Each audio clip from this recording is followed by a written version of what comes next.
Hello and welcome to Reality Check. India does not formally have a one-party system, but more and more it appears that Indian politics and Indian elections are becoming one-sided. Take the elections next month in Maharashtra and Haryana.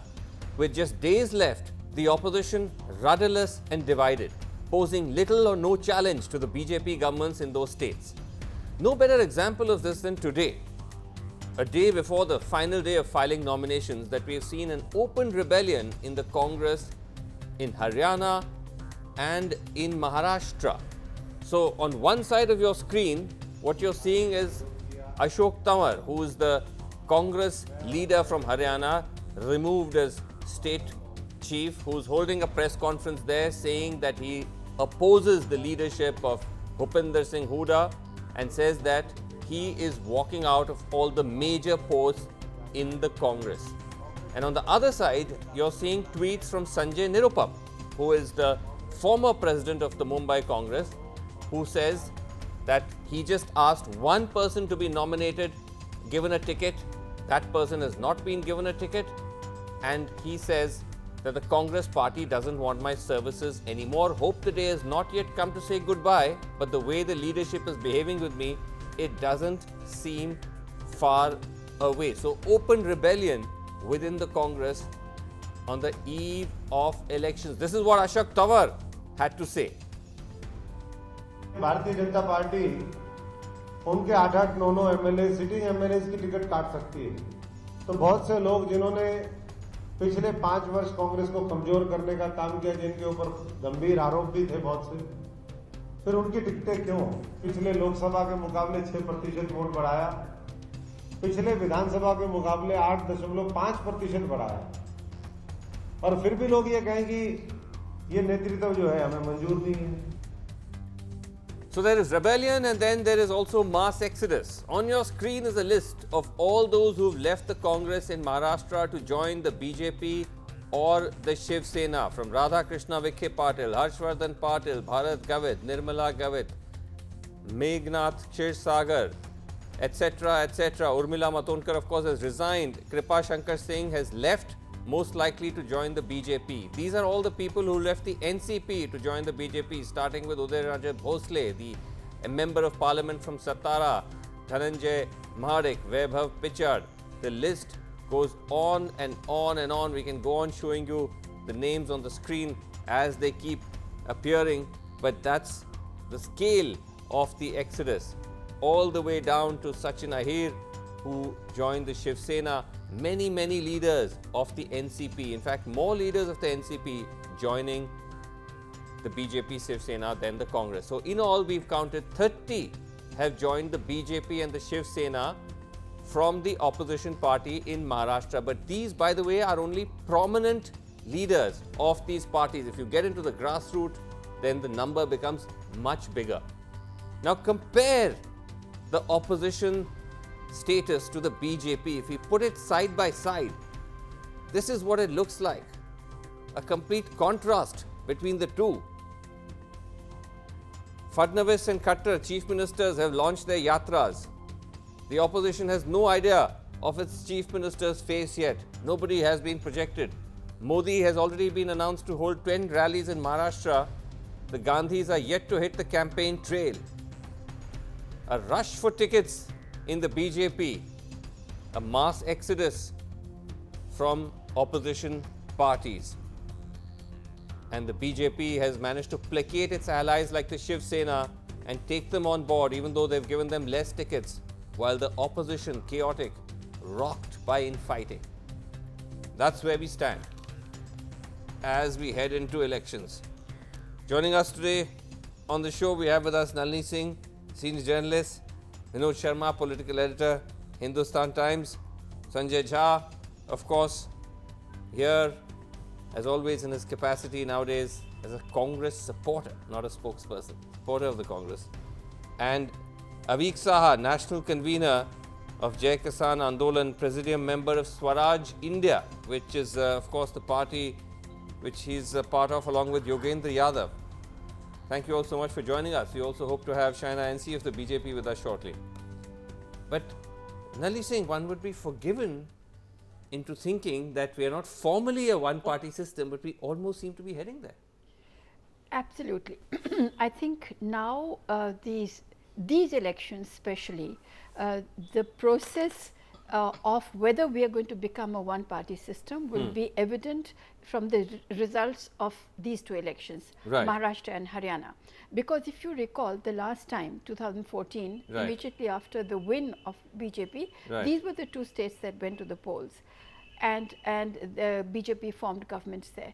And I think that now this will be, there's no point in now analysis and exit polls, etc. I think the polls are here for everybody to see. The 30 defections, each one of them actually carries thousands in a way, also metaphorically. But I would say that, you know, what I think what one should discuss is something which I have not really heard too much, and that is that today, the poll plank of the BJP in both the states may be nationalism.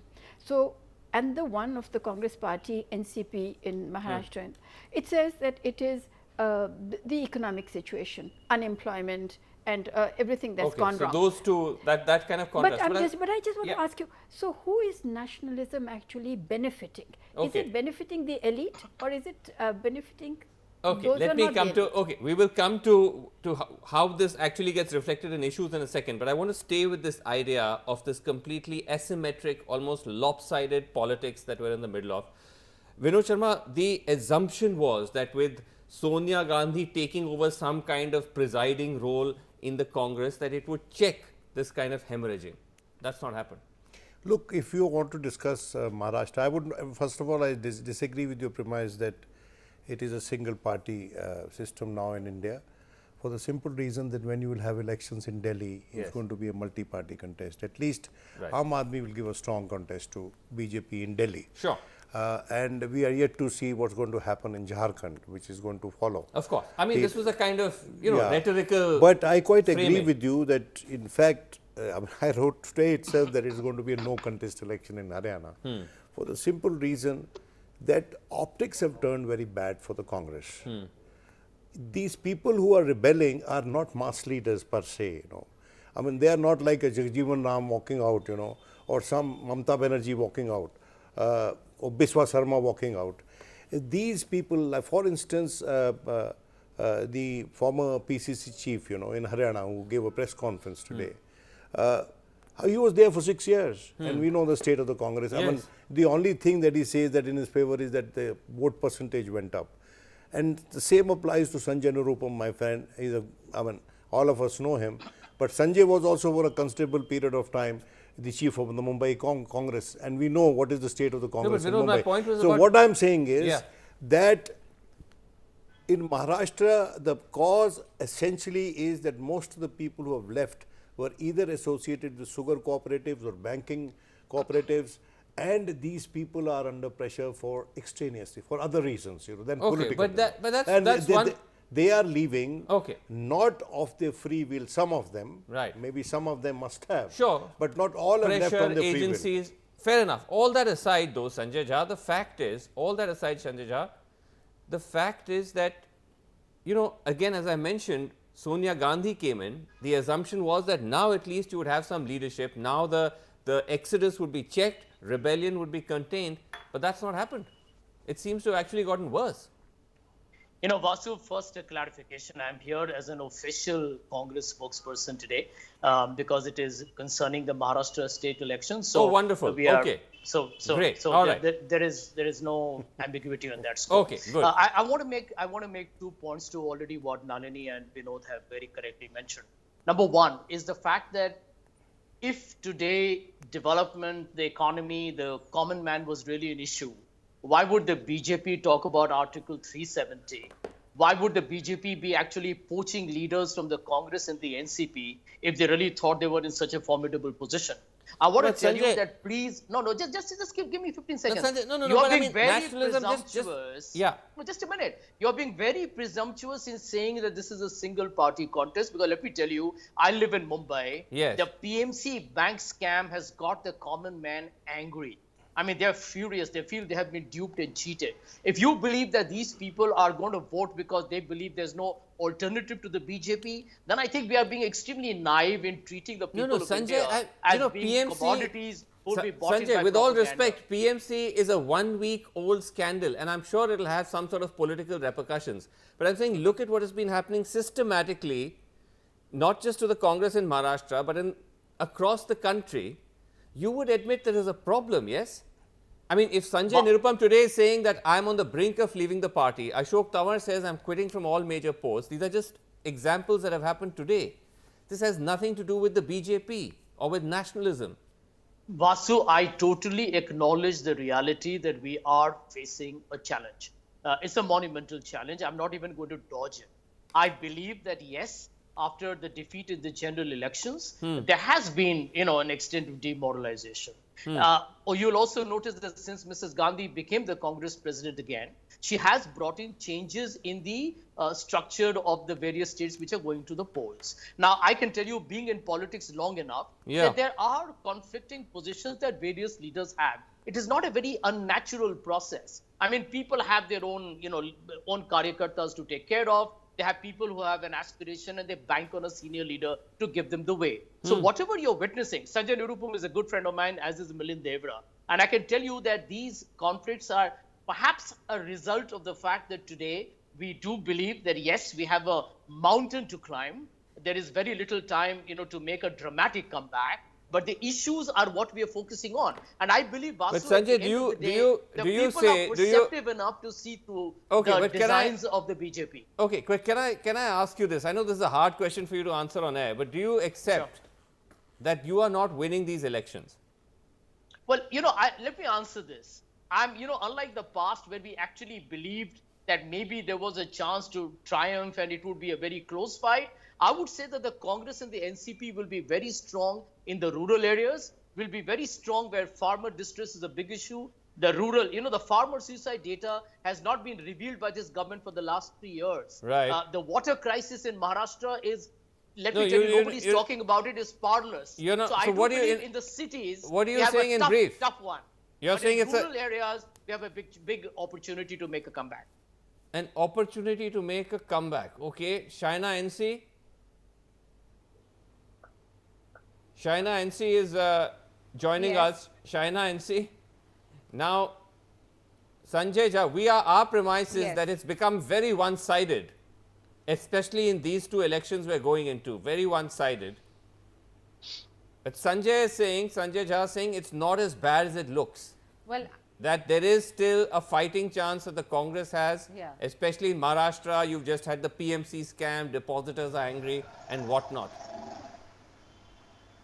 But are you treating these elections like it's a done deal, Shaina NC? Well, it's just a formality, as Devendra Fadnavis said?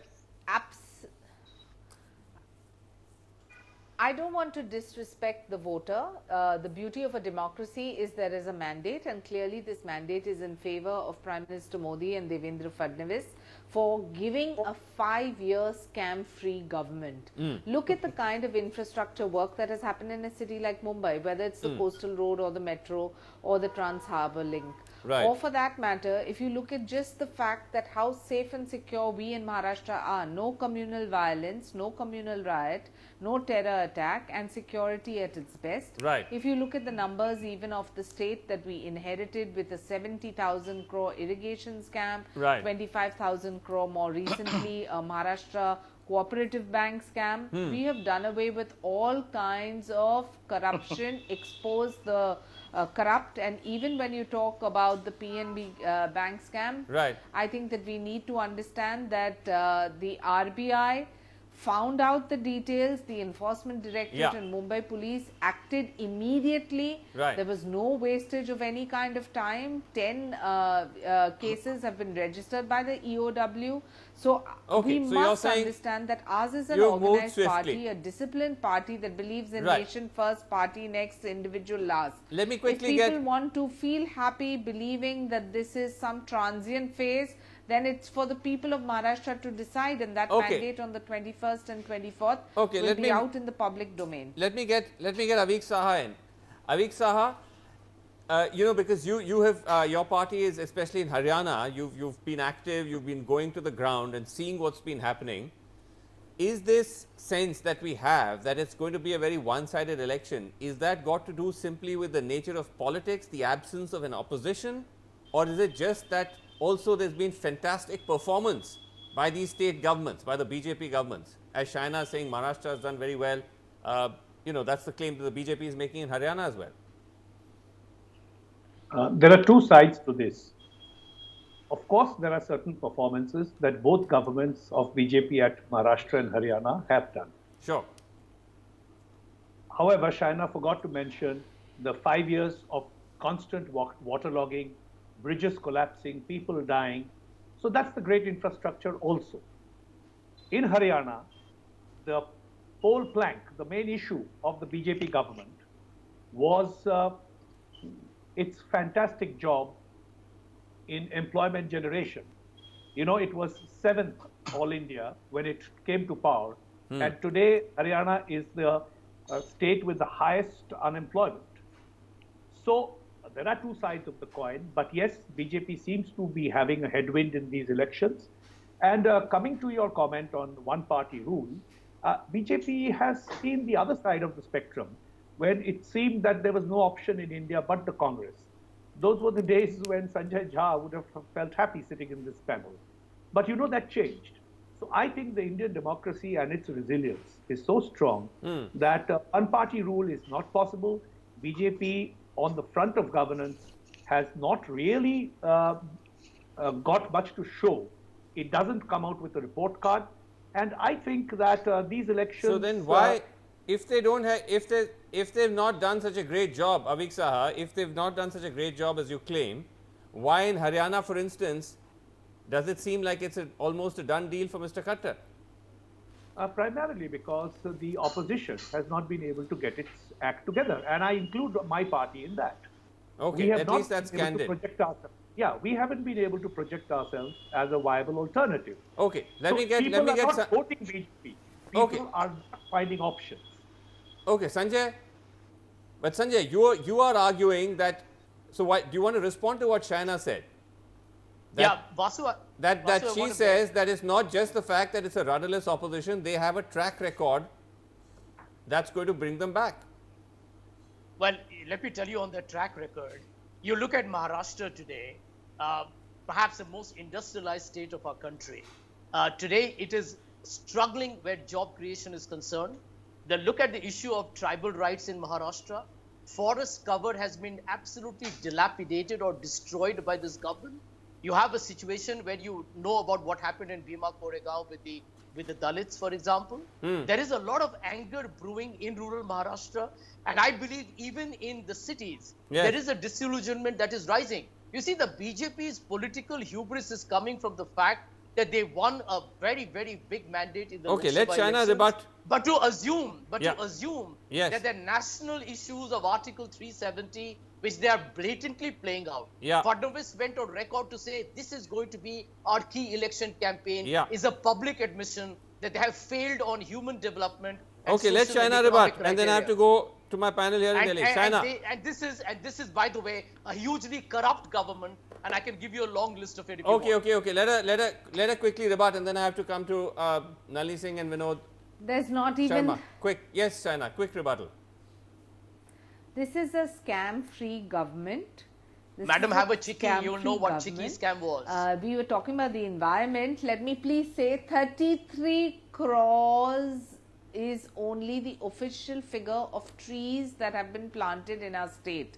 So I think that shall we discuss RA forest aside for the time being. Okay. We talk about Bhima Koregaon, we talk about development coexisting with the environment, and the people will give you a mandate, whether it's from the Jilla Parichad, the Gram Panchayat, the corporations, going up to this assembly, and the Lok Sabha election results we all know. But that has happened because people are fed up of corruption of the Congress NCP, and for that matter, they want a stable, good governance with political will that has been shown by Devendra Fadnavis.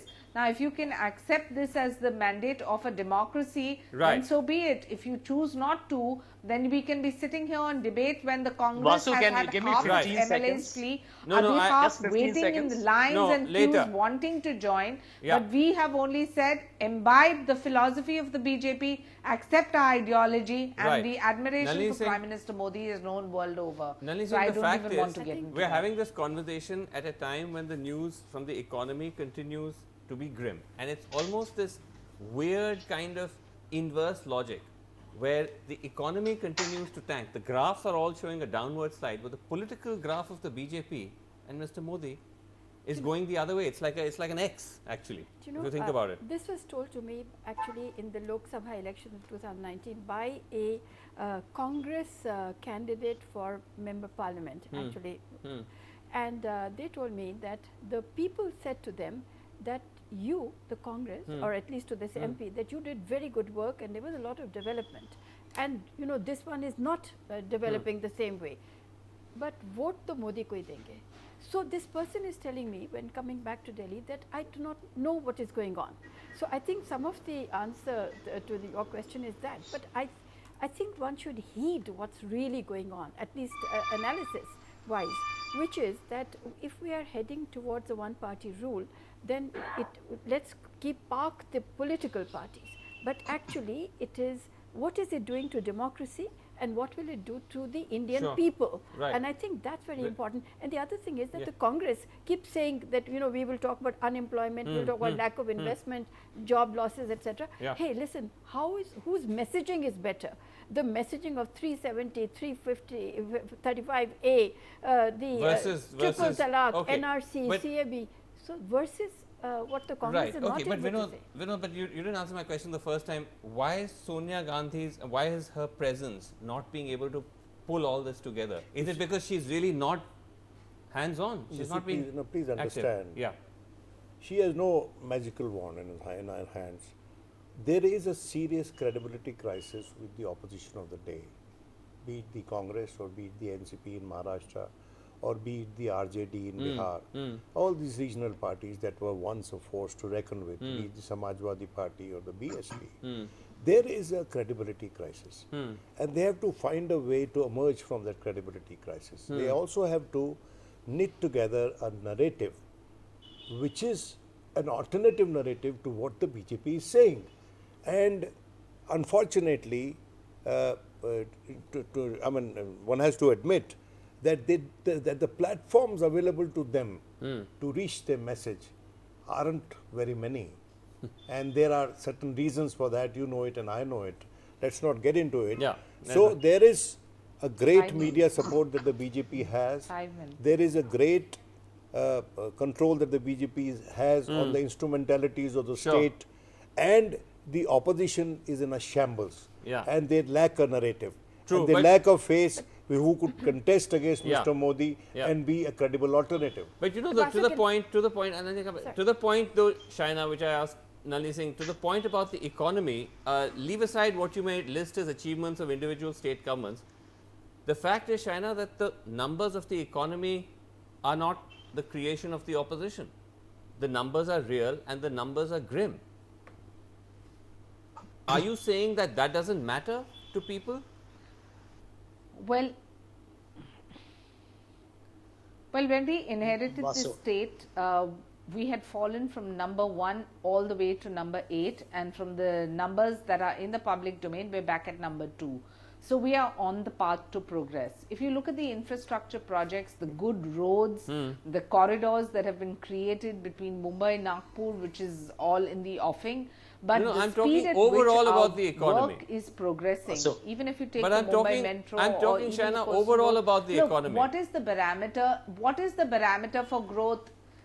You are Growth choosing is- to cherry growth- pick. So you all can all do the so if all you the choose to. parameters But which if show you that look growth has shrunk at to 5%. the infrastructure projects that have shaped up the kind of foreign direct investment which has come into the state and the speed at which the state is progressing, Okay, that I was is asking- a parameter for people to I was decide asking who at they a want to larger vote level. for. Do they want to vote for a non-corrupt government which I was has a asking clean at a leader, larger level. or is it the corruption that they saw in the previous Okay, I was governments? asking at a Look, larger even level the anyway. Quickly, Sanjay Jha. 25,000 crore Maharashtra state cooperative sugar barons who have Okay. exploited the state Okay, seem to Vasu, believe that it was Vasu. their feast. Okay, They've gone many out of those and sugar Vasu. barons, by the way, have now joined you. Many of those sugar barons, by the way, have now joined you. But anyway, quickly, Sanjay Jha. Quickly, Sanjay Jha. Vasu. Yes. Vasu, let The me tell you, non-corrupt ones, the yes. Just a minute, Sharon. Wow. Vasu, the Congress party defeated the BJP comprehensively in Rajasthan, Chhattisgarh, Madhya Pradesh. We looked confident. What changed the 19 elections? It was what the What a- Pulwama terror how attack long- in Balakot. what a long time ago and that Narendra- feels. And Narendra Modi actually and the BJP made that into a Right. hyper-nationalistic, muscular nationalism Well- story. You're seeing the repeat of that happen again. And I can tell you, I believe the voters of our country are smart enough to probably see through this entire Well, effort to keep let's them see. constantly confused on issues which are emotive, let's see. but have got nothing to do with their Let's- day-to-day life. let's- I think well- we'll see that happen in these elections. Let's see. We're totally out of time. We're totally out of time. I wish we could go on, but we're totally out of time. That's all the time we have on Reality Thank Check. you. We'll have to leave it there. Thanks very much. Good night.